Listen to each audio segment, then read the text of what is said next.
I'm a friend of Sierra Connor. Look, it may take a while. 안녕하세요. 제임스 카메론을 좋아하는 주영순입니다.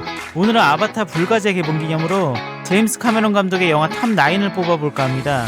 순위는 로튼토마토와 메타크리틱 두 전문가 사이트 점수와 IMDb, 레터박스, 왓챠피디아, 키노라이츠 그리고 제 주간 점수까지 합쳐서 평균 점수를 내보려고 합니다. 오늘 순위는 다큐멘터리 영화를 제외한 극 영화로만 뽑았다는 점 참고해 주시길 바랍니다. 그럼 주간 영화 순위 바로 시작합니다. Sleek, fierce. 9위를 차지한 작품은 1981년 제임스 카메론의 데뷔작 피라냐2입니다. 점수가 이게 맞나요? 한 자릿대 점수는 프레데터 특집 때도 못 본 것 같은데요. 그만큼 이 영화는 망한 영화입니다. 지금의 제임스 카메론을 생각하면 정말 말도 안 되는 점수죠. 그래도 누가 60점 주긴 했네요. 사실 이 영화는 제임스 카메론이 찍었다고 하기에도 민망한 영화입니다. 사기를 당해서 이름만 감독이고 자기가 찍은 것도 거의 없다고 하죠. 근데 어쩌겠습니까? 그렇다고 자기 이름 들어간 영화를 필모에서 뺄 수도 없고. 영화는 그냥 조스의 짝퉁 영화입니다. 1편도 조스의 인기의 편승에 만든 영화였는데 2편은 더 노골적으로 조스와 거의 같은 내용으로 흘러갑니다. 하지만 다른 점이 있습니다. 피라냐들이 날아다닌다는 겁니다. 플라잉 피라냐. 이러면 이제 무조건 재밌는 거죠. 막 사방에서 인형이 날아다니는데 배우들이 그걸 붙잡고 괴로워합니다. 와, 이게 안 재밌습니까? 60점 줄만하지 않습니까? 농담이고요. 영화는 정말 D급 영화인데 조역한 장면들만 관대하게 넘어간다면 생각만큼 재미없진 않습니다. 적어도 이 영화는 기승전결은 제대로 갖추고 있습니다. 어디서 본 뻔한 장면의 연속이고 5분에 한 번꼴로 실수가 나오지만 이 또한 B급 영화의 매력이니 정말 내가 제임스 카메론의 모든 걸 사랑하고 싶다. 이런 분들은 한번 봐보시길 바랍니다. Tell us about your husband, Mrs. Tasker. Harry? 8위를 차지한 작품은 1994년 아놀드 슈왈제네거 주연의 영화 트루 라이즈입니다. 트루 라이즈는 관객평이 피라냐2 빼고는 가장 낮은 작품인데요. 감독의 특색이 거의 없는 작품이라 그런 걸까요? 물론 전 엄청 좋아하는 영화입니다. 내용을 간단하게 설명하자면 힘을 숨긴 특수요원 아놀드가 가족들과 함께 아랍인이고 동양인이고 다 때려잡는다는 뭐 그런 내용입니다. 이런 내용의 영화 이젠 너무 많아서 뭐가 뭔지도 모를 정도인데요. 그 중에서도 가장 잘 만든 한 편을 뽑자면 이 영화가 아닐까 합니다. 그만큼 영화는 정말 재밌습니다. 유머면 유머, 액션이면 액션, 섹시면 섹시. 오락 영화로서는 부족한 부분이 하나도 없습니다. 하지만 지금 보면 좀 불편해 보일 수도 있는데요. 아랍계 테러리스트가 너무 멍청하고 백인들은 아무렇지 않게 그들을 죽입니다. 시대를 감안하고 봐야 재밌게 볼 수 있으니 그냥 생각 없이 보시길 바랍니다. 어쨌든 이런 부분들만 넘어갈 수 있다면 가장 재밌는 스파이 영화 트루 라이즈를 경험해 보실 수 있을 겁니다.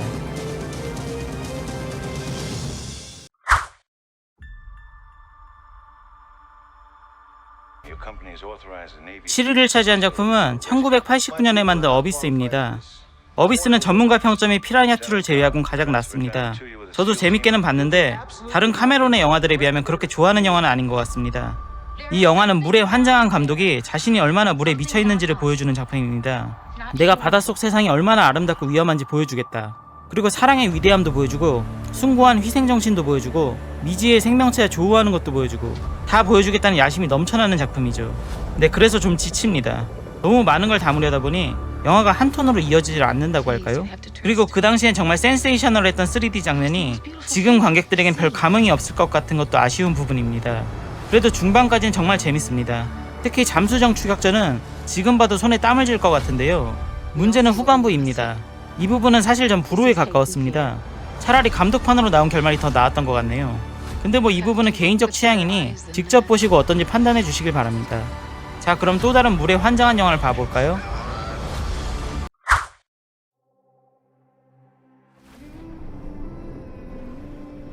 (6위를) 차지한 작품은 2022년에 개봉한 아바타의 속편 아바타 물의 길입니다. 아바타 물의 길도 전문가 평점이 그렇게 좋지는 않네요. 아무래도 1편만큼의 충격은 없어서 그런 것 같습니다.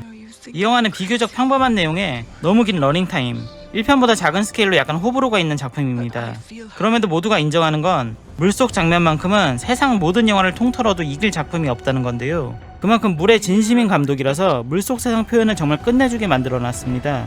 개인적으로는 액션 장면보다 물속에서 유영하는 장면을 더 재밌게 봤네요. 뭐 액션이 재미없는 건 아닙니다.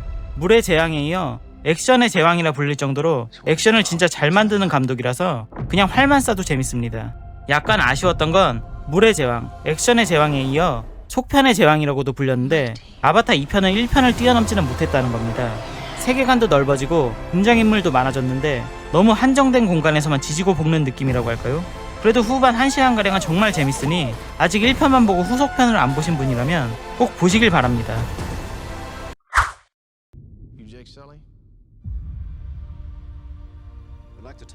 우 5위를 차지한 작품은 2009년에 전 세계에 3D 광풍을 몰고 왔던 영화 아바타입니다. 전 아바타부터는 평균 80점이 넘을 줄 알았는데 레터박스 점수가 생각보다 낮아서 아쉽게 79점에 머물렀네요. 이 영화는 다들 처음 봤을 때 비슷한 충격을 받았을 것 같은데요. 바로 시각적인 충격입니다. 앞서 말한 어비스를 비롯해 아직 순위에 나오지 않은 영화들까지 제임스 카메론은 매번 시각적인 충격을 주는 걸로 유명한 감독이었는데요. 아바타는 그런 충격을 넘어서 새로운 지평을 연 작품이었습니다.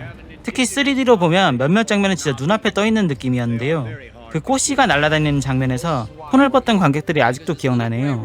그만큼 비주얼적으로 어느 극치를 달렸던 영화였는데 내용은 생각보다 엄청 무난했습니다. 화려한 그래픽에 늑대와 추모를 본 느낌이랄까요? 그래서 처음엔 비주얼만 좋아하고 영화 자체는 그렇게 좋아하지 않았습니다.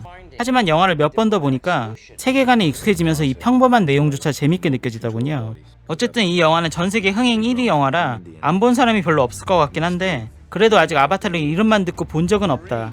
이런 사람이라면 그냥 보지 마시고 나중에 재개봉할 때 무슨 수를 써서라도 꼭 극장에서 3D로 보시길 바랍니다.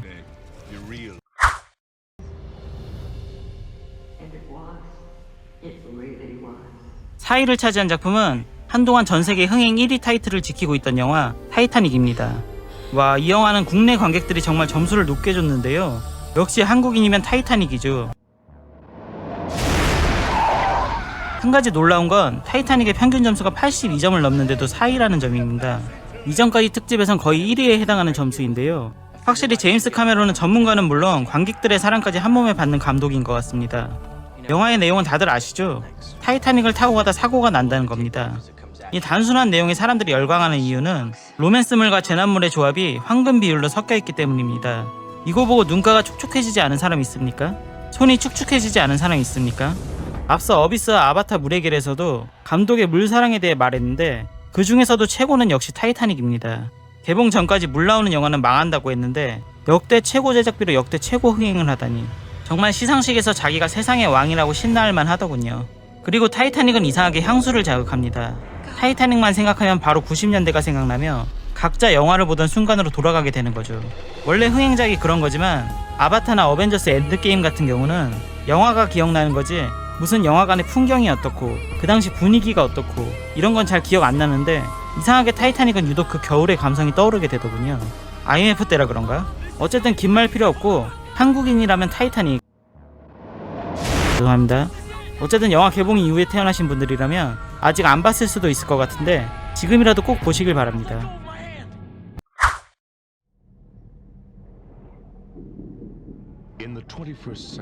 3위를 차지한 작품은 제임스 카메론의 실질적인 데뷔작 터미네이터입니다. 터미네이터는 제 부모님이 정말 좋아하시는 영화라 저도 어릴 때부터 엄청 많이 봤었는데요. 그만큼 제 유년 시절을 함께했던 영화라 더 애착이 갑니다. 영화의 내용은 간단하진 않습니다. 미래에서 타임머신을 타고 온 로봇이 미래 전쟁의 인간군 지도자 존 코너를 죽이려 합니다. 존 코너는 몇 살이냐고요? 아직 태어나지도 않았습니다. 그렇습니다. 이 영화가 끝내주는 지점은 과거로 가서 존 코너를 죽이는 게 아니고 존 코너의 엄마를 죽이려는 데 있습니다. 난 아직 결혼도 안 한 싱글인데 갑자기 아놀드가 와서 죽이겠다고 합니다. 어이가 없죠. 전 이 영화를 통해서 아놀드 슈왈제네거를 처음 봤었는데요. 와, 로봇이니까 아무리 총에 맞고 불러도 죽지를 않는 겁니다. 뭔 점점 얼굴이 벗겨지며 쫓아오는데 이거 보고 트라우마 안 걸린 사람 있나요? 진짜 징글징글하게 쫓아와서 그만 쫓아와 소리가 절로 나오더군요. 이후에 한동안 아놀드 얼굴만 봐도 무서웠는데 그 트라우마도 결국엔 감독이 2편을 만들어서 없애줬네요. 감독이 1편 아이디어를 악몽을 꾸고 얻었다는데 전 왜 그런 꿈 안 꾸는지 모르겠습니다. 어쨌든 아직 안 보신 분이라면 호러와 액션이 결합된 SF 스릴러 터미네이터를 꼭 보시길 바랍니다.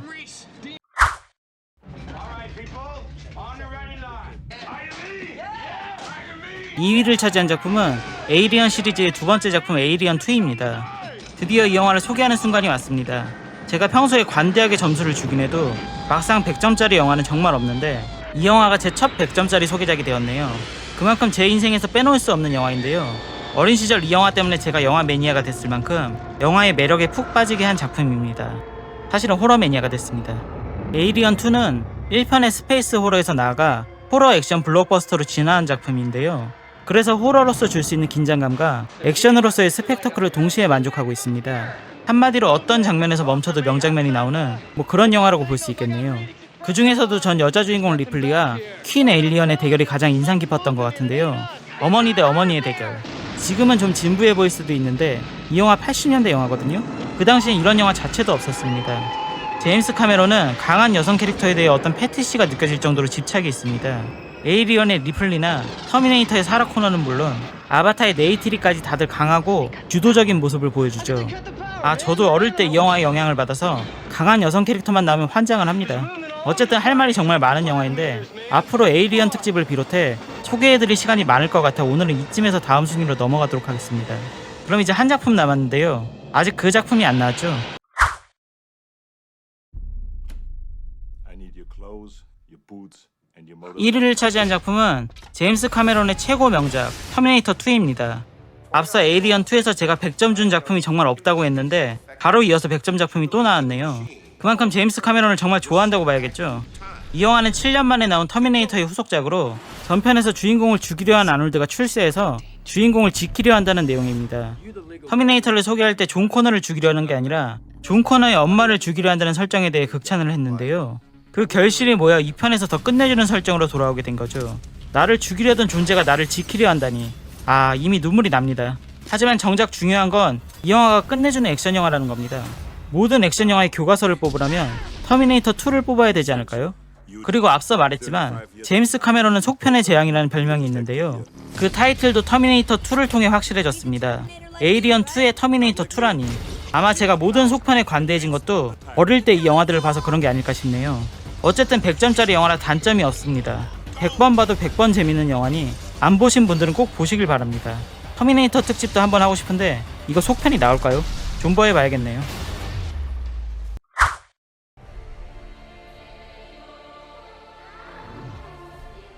아바타 불가제는 개봉한 지 며칠 안 돼서 점수만 간단하게 살펴보도록 하겠습니다.